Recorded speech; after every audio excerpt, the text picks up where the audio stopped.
LA Kings fans continue to react to the team's offseason moves, including plenty of reaction to the Corey Perry signing.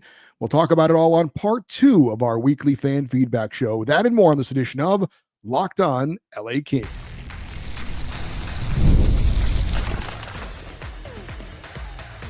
You are Locked On Kings, your daily podcast on the Los Angeles Kings. Part of the Locked On Podcast Network, your team every day.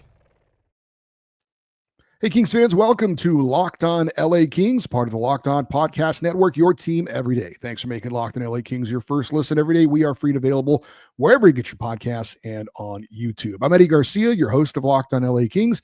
I've worked in sports media for the past 30 years, also one of the co-hosts of the Puck Podcast, a weekly NHL review show that's in its 19th year of putting out podcasts each and every week, and also a passionate LA Kings fan for over 30 years. Today's episode is brought to you by Gametime. Download the Gametime app, create an account, and use the code LOCKEDONNHL for $20 off your first purchase. We've got so many emails to get to. I'm not sure we're going to get to all of them. We'll talk about that later if we don't, but let's dive right back into it with part 2 of this week's fan feedback show. So many emails to get to, so many of you wanting to get your opinions in, which is awesome. And we start with Luke in Tmacula. He says, "Hello, Eddie. This is my first off season since becoming a hockey fan, and I'm not mad about any of the moves or contracts. I've looked at the statistics. I'm not opposed to any of these players.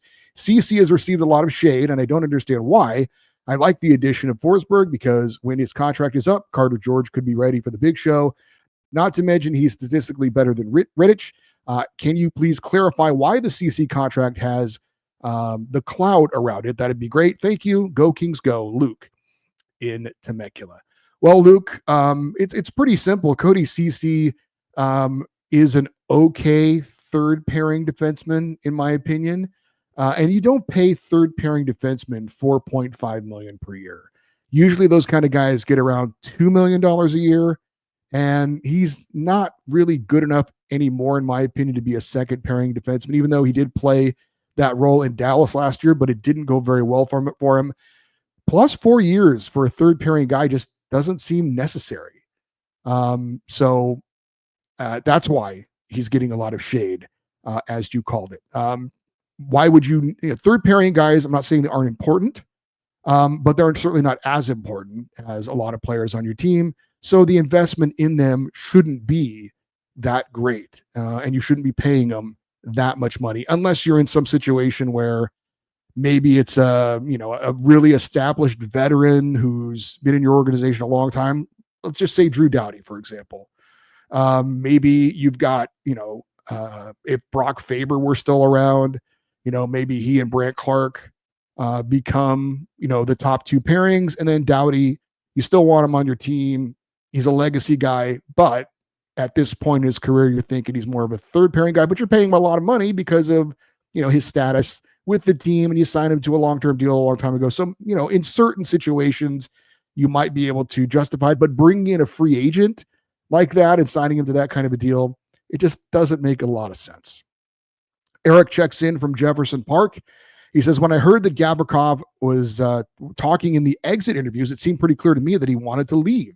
I know that's pretty standard to say, quote, I have to do what's best for my family, end quote, but his tone and body language screamed leaving. I'm almost happier that he left instead of staying for the money and then playing like he's unhappy to be here. We don't need another Pierre-Luc Dubois who's just here to collect a paycheck." Now about Corey Perry. My gut reaction was the same as yours, I'm sure. Anger, dismay, nausea.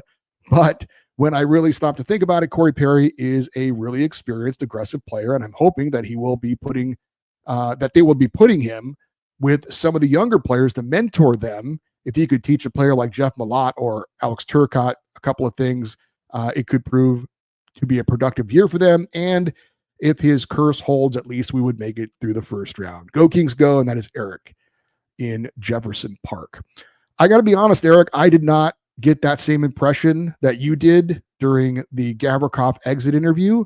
So maybe we just both saw something different. I didn't read anything from his body language or his tone that said, "I'm out of here." I didn't read that at all. He wasn't evasive. He didn't give any cryptic answers. But you're right. He said kind of the standard thing. There was a new GM that had been hired. He had just signed with a new agent. And the only thing he said really was that he wasn't in a hurry to get anything done. But I was the opposite. I really thought he was going to re-sign with the Kings. I thought he was happy here, and I'm surprised that he left. As for Corey Perry, as I said, I totally get the signing from a pure hockey standpoint. Just personally, I can't stand him, but I understand it from a hockey standpoint. It's not, I don't consider it a bad signing from a hockey standpoint. It's just tough for certain fans, probably older fans, to see Corey Perry in a Kings uniform. So I'm sure the players will be very accepting of Corey Perry. Some of the fans, not so much. Mike Woolsey checks in from Parts Unknown. I believe our only emailer this week from Parts Unknown. He says, "Hi, Eddie. I love your show. Thank you. Super disappointed to see Gavrikov go to New York, but I understand why he did it.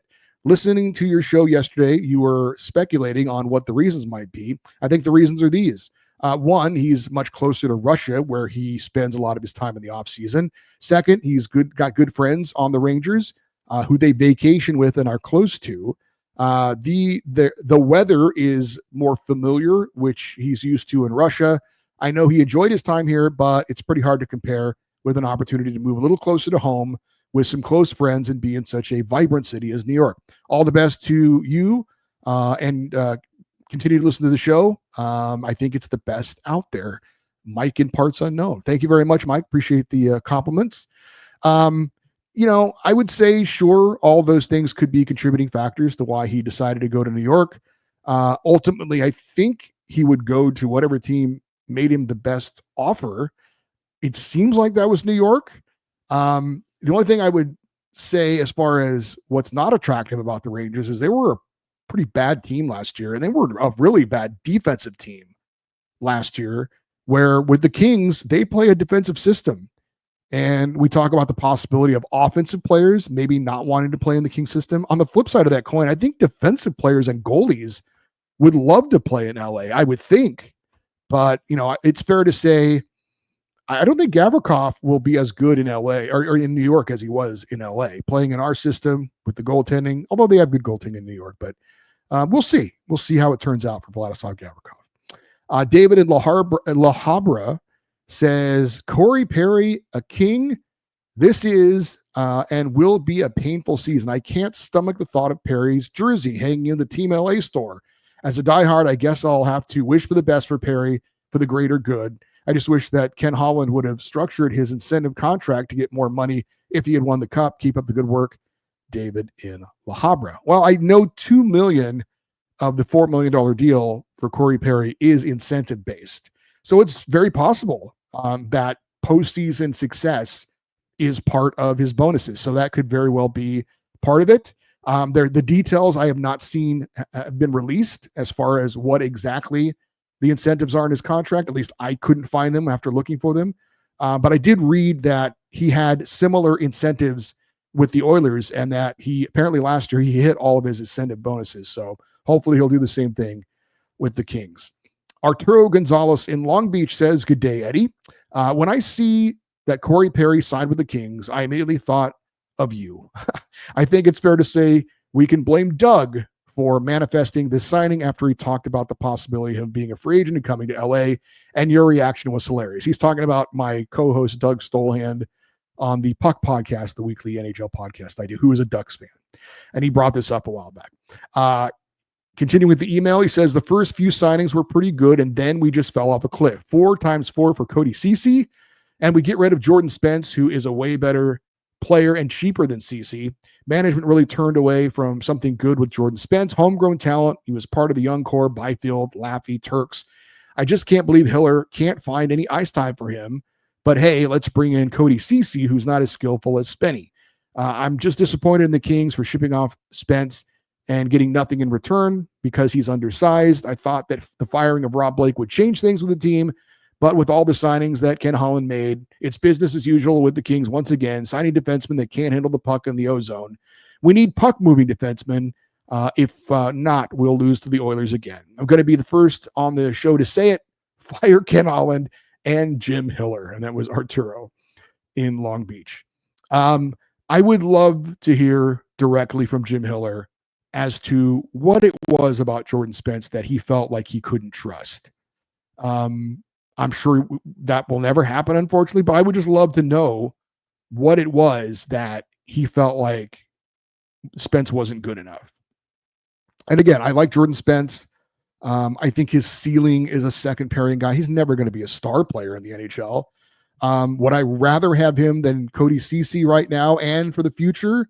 Yeah, I would. But as we said, one of the reasons why the Kings lost the playoffs was Jim Miller wasn't playing his full lineup. Hopefully that has been addressed and that issue has been solved with Cody Ceci. We shall see. Lots more emails to get to. We'll do that next here on Locked On LA Kings, your team every day. Have you ever decided at the last minute to head to the ball game with your friends and your family? Maybe it's a game day and you suddenly realize you want to be in the stands. That's where Gametime can really help you out. It's the easiest way to grab last minute tickets without the stress. With the money you save on tickets, you can splurge on food, drinks, merch, or even invite a bigger group to come with you. Gametime makes it possible. Gametime makes buying tickets fast and simple. Prices on the app actually drop the closer you get to first pitch. And they've got incredible last-minute deals, clear seat views, and a lowest price guarantee that takes the worry out of buying. Gametime is the official ticketing partner of Locked On Major League Baseball, making it easy to browse the app for an exciting upcoming game for the Dodgers or Angels. Gametime has last-minute ticket deals and zone deals for big savings, like 10% off exclusive zone deals for FIFA's Club World Cup matchups. Take the guesswork out of buying tickets with Gametime. Download the Gametime app, create an account, and use the code LOCKEDONNHL for $20 off your first purchase. Terms apply. Again, create an account, redeem the code LOCKEDONNHL for $20 off. Download Gametime today. Last-minute tickets, lowest price, guaranteed. Let's keep the emails coming, and this comes from Jeff in Van Nuys. He says, Gavrikov, after seeing the 7x7 deal he got from the Rangers, one that LA could have easily beaten both in terms and dollars, it's apparent that money wasn't the issue. He just wanted out of LA. I would imagine that the Kings knew that before the draft. A sign and trade would have been nice to allow LA to get a player or pick back, but he must not have wanted that 8th year from the Rangers. As for Andrei Kuzmenko, solid player. I'm glad we got at least another season from him in a prove-it deal. Let's see what he can do with a future contract on the line. Alex Laferriere has earned at least $3 million a year or a little more, and the Kings have the cap space for him. Kings should sign him to at least 3 to 5 years if they can, and hope he continues to develop. New additions, the good. I had to be generous here, he says. Dumoulin, decent but not extraordinary. If he's used on the third pairing, we're fine. If he's used on the second pairing, we're likely in trouble. Forsberg, Bill Ranford and his staff are goalie whisperers and will squeeze whatever talent they can out of him to overperform. A decent backup until one of the kids in the minors is ready. Armia, fourth-line grinder with a short term and low cost. As for the bad, Corey Perry, a proven dirtbag who earned Kings fans scorn over the years for bottom feeder behavior like charging into Quick and trying to rattle him. Didn't work. Quick plays better angry, among various other examples. To the extent that he can bolster the fourth line and provide depth scoring, I guess I can learn to be ambivalent, not rooting for him. The ugly, Cody Ceci, 4 times 4.5, too much term and too high a price for someone that would likely have been available later in the summer. At this stage of his career, his ceiling is third line D and his floor is a dumpster fire / healthy scratch. Not an upgrade from Spence. Best case, a lateral move while being more costly and 8 years older. We blew it there. Lastly, a conspiracy theory for you. Ken Holland is an Edmonton Oilers operative whose primary objective is to hinder the Kings' operations and hamstring them with middling players so that the team can no longer be a viable threat and make a playoff run. And that was from Jeff in Van Nuys. Jeff, good email. I don't know that the Oilers need to put some sort of an operative in the Kings organization to keep them from, performing well in the playoffs. I think the Oilers are doing just fine on their own without having to do anything like that. But I think the only thing I would disagree with you, Anton Forsberg, hopefully you're right. Hopefully, goalies do come here and seem to kind of resurrect things like with Darcy Kemper last year. I just don't like giving him a 2-year deal and paying him, $2.5 million a year when you could get somebody equal to him, I would think, for like $1 million. But anyway, I would not put the Corey Perry signing in the bad category. As a matter of fact, I'd put it in the good category. If I take my personal feelings out of it, I do think that he will bring an element that the Kings have been lacking, and he is a guy who does perform well in the playoffs. So I would, as much as I don't like the player, personally, I would have to put him in the good category. Paul in Simi Valley says, going to start this email by saying that I, you, or any other Kings fan out there really have nowhere near the knowledge or experience of Kenny Holland or all the other GMs out there. So our opinions mean ultimately nothing in the scheme of things. If you're a fan, you support the team on the ice no matter what. Kings fans, in quotes, ranted like this last year and they were wrong. So this year should be no different. Yes, we can react to the news, but let's keep the Kings are doomed or Holland is a moron banter to a minimum, and let's see what happens once the season plays out. With that said, here are my thoughts. We should have beaten the Oilers and almost did. We gave the Western Conference champs all they could handle with essentially 9 forwards and 4D. Despite the disappointment, that means something, but in the end, we didn't, and that's all that matters. Now we've added Perry, Armia, Ceci, and Dumoulin. To me, these four have far more of a combined value than Gavrikov and Spence. That plus a full season of Doughty and Kuzmenko along with growth from Clark and Byfield, more in LaFerriere, I think makes us a tougher team, especially in the playoffs. Now, I'm not saying we repeat our regular season success because I expect the other teams in the division to be better, but the core of our team is intact and improved, in my opinion. Our special teams will be better, and I believe this roster adopts the unfinished business philosophy and takes the next step. My 2 cents, and that's all they're worth, but no matter what, go Kings go. That's Paul in Simi Valley.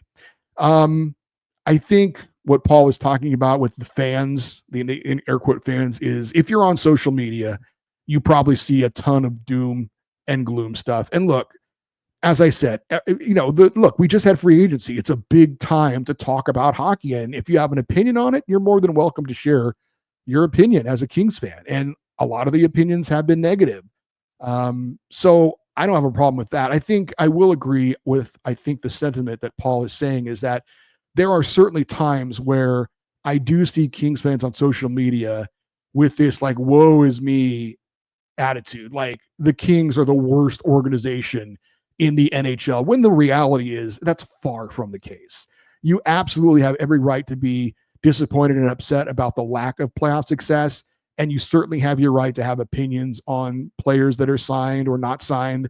But to this whole, and it's just some people, but I do see it, and it is hard not to notice this whole idea of, the Kings being this inept, awful organization. It's just not true.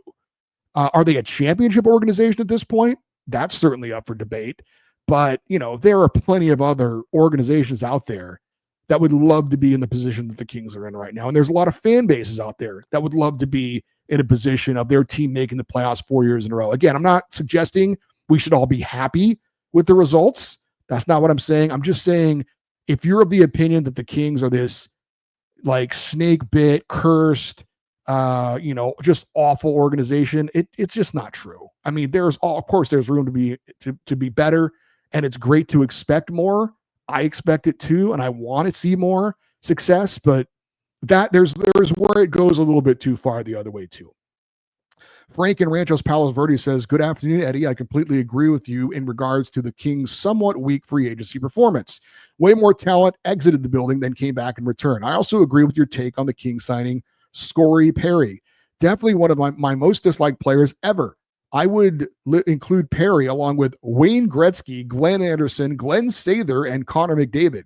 In fact, in your rant about Perry, if you substituted Wayne Gretzky's name, I would not find it necessary to change a single word of what you said, with the expectation of one playoff run and the de facto GM. Gretzky ruined the Kings and set them back for about a decade, bringing in his Oiler buddies like Fuhr, Huddy, Coffey, and Curry, which just accelerated their rapid decline. Gretzky may have done wonders for the league, but not for the Kings. Now we have Holland and Perry and the continued Edmontonization of the Kings. And let's not forget Ceci. The fact that Holland has any ties to the Oilers should have made his hiring a no-go. I have to say, so far Holland gets a D+ at best. Sadly, I see a tough season ahead for the Kings, though I hope I am wrong. Go Kings, go. Take care, Frank in Ranchos Palos Verdes. Wow. It is wild for Frank to say that Wayne Gretzky is on his hated list on par with Corey Perry. That is wild. But I suppose for Kings fans of a certain age, I can understand it a little bit. Really, though, hard for me to agree with you about him ruining the Kings and setting them back for decades. I mean, Gretzky totally raised the profile of the Kings so much when he joined them. I mean, he was the reason why I became a Kings fan. And the Kings were a rudderless ship as an organization. And then Gretzky comes. They have new ownership, albeit, what turned out to be a criminal. But they go on a Stanley Cup run, which they have never done before. Gretzky, I mean, the LA Kings became relevant because of Wayne Gretzky. So I have a hard time swallowing him setting back the organization. If you want to expand on that with another email, I'm open to hearing your suggestions. But like I said, of a certain age, I know that the Oilers and Gretzky did beat up on the Kings before he came here. So I get that. And I guess if you wanted to say, what if Connor McDavid were traded to the Kings next season? That would be a Gretzky-like trade, right? If you could actually imagine that happening right now, that would be crazy. And there would be some Kings fans probably who would still hate Connor McDavid. So I guess I can kind of see where you're coming from, but I'll be honest, if Connor McDavid came to the Kings, I'd be pretty happy about that. We wanted to hear from Bob Harold. He's in Portland, Oregon. He says, to quote John McEnroe, "You have got to be kidding me. I listened to your comments about acquiring Corey Perry, and I'll just say I couldn't agree more. I've been a Kings fan since 1970. I've seen many, many nasty players, but absolutely none that rival Perry. I prefer not to use the word hate generally, but this guy is the worst of the worst. The thought of him wearing my King sweater makes me sick. Like you, I'll be happy when he scores or does something good for the team, but no way I will ever like him. The guy is the south end of a northbound horse." My observation about his acquisition is that Holland built a team in Edmonton that had several players that had a chip on their shoulders, Perry, Nurse, Kane, etc. And he viewed the Kings as a bunch of Lady Bing candidates. I think it's his statement that the Kings need to be edgier. What do you think? And that was Bob in Portland. Yeah, I don't think there's any question that the Kings could use a nastier element. We talked about it before the Kings got Perry, that it would be nice for them to add somebody like him, but I just hoped it wouldn't be specifically him. John in Whittier checks in. He says, like you, I was appalled when I read the Kings had signed Perry. I have 3 generations of Kings fans in my family. I've been a fan since 1969. My adult daughter has been a fan since childhood. I now have 2 grandchildren, both loyal Kings fans. When my daughter learned of the Perry signing, she summed it up perfectly, saying, quote, "He does not deserve to wear the crown," end quote. Enjoy your show. Keep up the good work. And that was John in Whittier. Well, John, I would just say you've done a wonderful job as a father to raise your daughter to be a Kings fan, and she has done a great job passing it down to the next generation. So well done. Great Kings family there, John in Whittier. All right, we're going to get some more emails in as we wrap it up here. That's next on Locked On LA Kings, your team every day.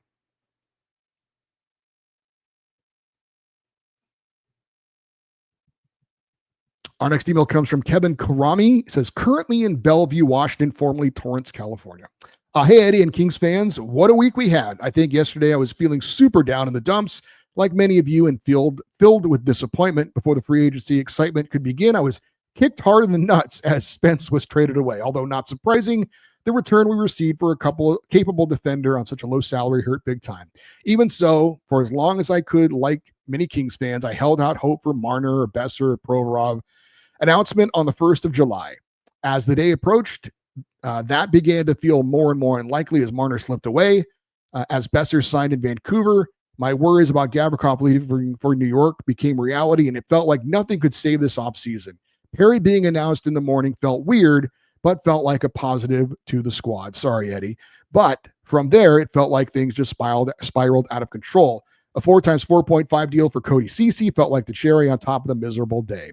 Now that the dust is settled a bit and there has been some time to process what went down, am I crazy for thinking the team actually isn't worse? Maybe I overreacted. Hiller finally has a 4th line of Perry, Turcotte, and Armia, and he can give meaningful minutes to in the playoffs. He clearly didn't trust our depth last year, and the same goes for the defense. Spence wasn't trusted, probably unfairly, whereas surely CC and Dumoulin will be relied on to play the hard minutes in big games. Could the argument even be made that we might actually be more well-equipped collectively for playoff hockey now? Thanks, Eddie. Sorry for the long message. Go Kings, go.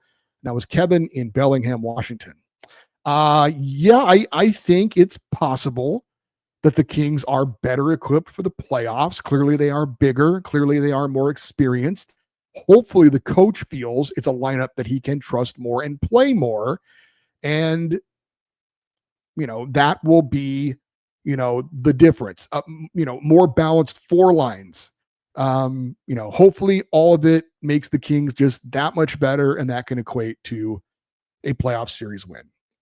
Brian in Hermosa says, like you, I really want to know the reason why Gavrikov wanted out of LA.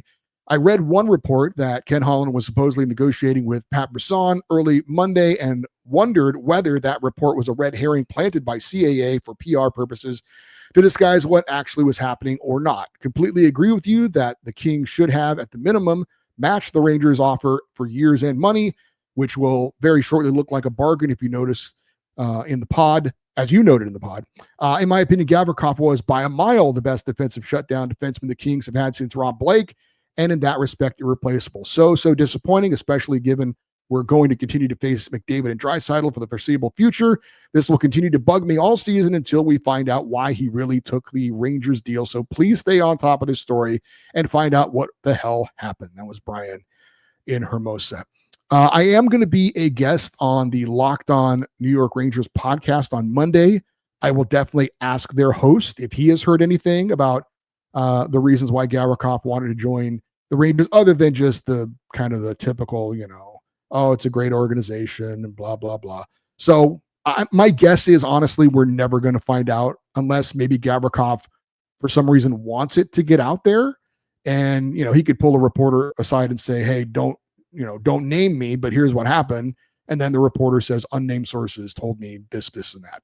It's possible, but I doubt it. I doubt we'll ever really find out. Justin in Atwater Village says, is it true? I'm still shocked, but maybe the only Kings fan that's trying to look at the positive side. I saw you had Perry on the fourth line. Is there a reason why you wouldn't believe he might be placed on the first line with Kopitar or Kempe, or maybe the second line with Byfield and Laferriere? Also, is it just me, or would Corey Perry fit in perfectly with the Charlestown Chiefs from the movie Slapshot original, not the sequels? I believe that the missing piece for the Kings is a player like Brown, which we haven't had. They haven't made it past the first round since Brown was there. I feel like if Perry plays as tough as he has in the past, I do believe the Kings can win a cup with him. Would you consider him a Dustin Brown type player? As for the other pickups, okay, I'm guessing okay. Not much of a fan, but I hope that they will help through, but not confident. Thanks for all your great work. Go Kings, go. Justin in Atwater Village. Well, you talked about Corey Perry playing on the top line. He was doing that in the playoffs, but that was only because there was an injury to Zach Hyman. Otherwise, he would have been playing on the fourth line. I mean, Corey Perry is just not a top six forward anymore, for sure. So I do not expect him to see him playing in the top six at all. Is he a Dustin Brown comparison? I don't think so, because I think Dustin Brown was a hitter, and Corey Perry is more of just an agitator. Brown was a guy that was going to hit you. Perry is a guy that's going to annoy you and bug you and, do things in front of the net and that type of stuff. Whereas Brown was just more of a punishing kind of a player. Gary in Orange says, I enjoy listening to your show every morning while I'm walking my dog. Well, that's nice. He says, I agree with you that it appears the Kings offseason moves are mostly finished. With that in mind, do you think the Kings could still make a trade for Jason Robertson? Would they possibly have to trade to no or more to make it happen because of salary cap reasons? That was Gary in Orange. Could the Kings make a trade for Jason Robertson? Yes. Will they? I doubt it, but it's possible. The Kings right now have $6.7 million in salary cap space. That is before they re-sign Alex Laferriere. Robertson is going to make $7.75 million for next year and then be a restricted free agent. I don't think that Philip Deneau would be part of the deal, because then the Kings would have to fill a hole at center. But Trevor Moore in a winger for winger swap, along with another asset, I could see maybe making that work, a first-round pick or a prospect, a high-level prospect. But then again, the Kings also would have to be sure that they could re-sign Jason Robertson, who's looking to make $9 to $10 million in his next contract. So I did see the big rumor right now is Jason Robertson to Anaheim. Yeah. Ryan in Moorpark says, I want to say that I am actually somewhat okay with the Perry signing. Like you said, the contract seems fine for what we need. I'm thinking of getting a jersey when we find out what number he's wearing. I also wanted to say that Ken Holland should have used Monarch Money when he made the CC deal. Very nice. I am appalled and upset. I wonder how he doesn't learn from past mistakes. I'm not doom and gloom like I'm sure many are, but how do you think this team will do in comparison to last year's team? Thanks for all you do, Eddie. And that was Ryan in Moore Park. I don't think the Kings will have as much regular season success, but I do think the Kings might be better prepared for the playoffs again with a stronger fourth line, with maybe a stronger third pairing, or at least a trusted third pairing. And we'll see. We'll see. I will say that you buying a Corey Perry jersey, it's your money, man. You do what you got to do. I would imagine that Corey Perry will wear number 10.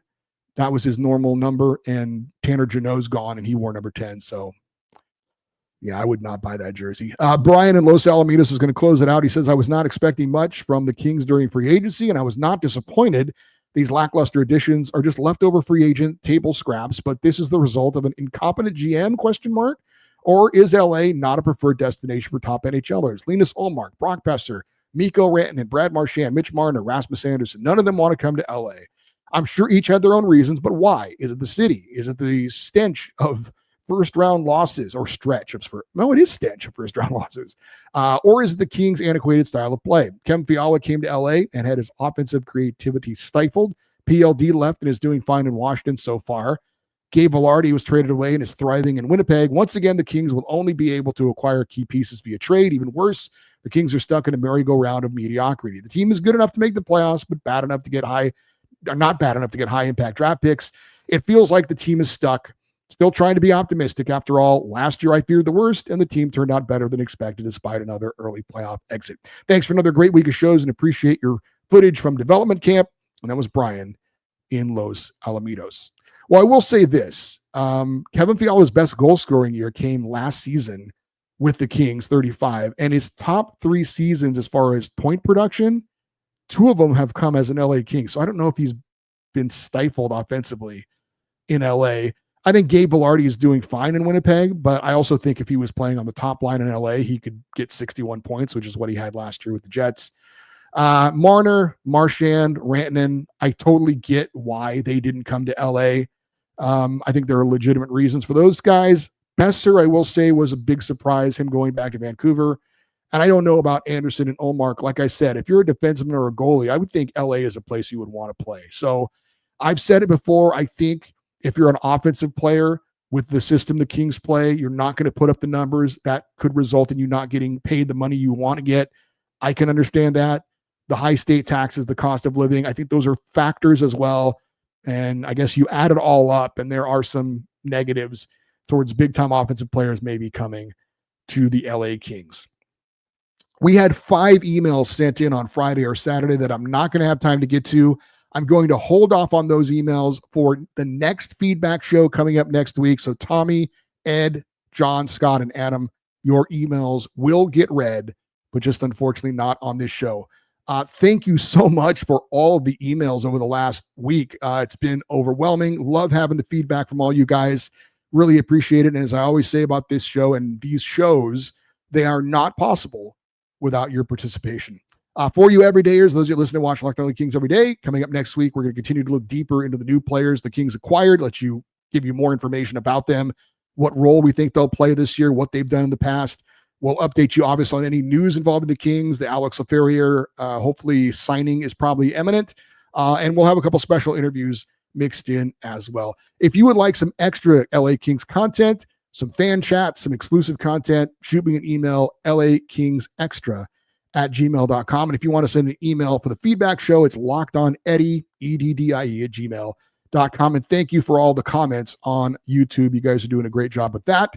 If you want to stay connected with the show on social media, X, Twitter, Instagram, TikTok, @LockedOnLAKings, Facebook, facebook.com/LockedOnLAKings. I'm Eddie Garcia. Thank you as always for listening and watching Locked On LA Kings, part of the Locked On Podcast Network, your team every day.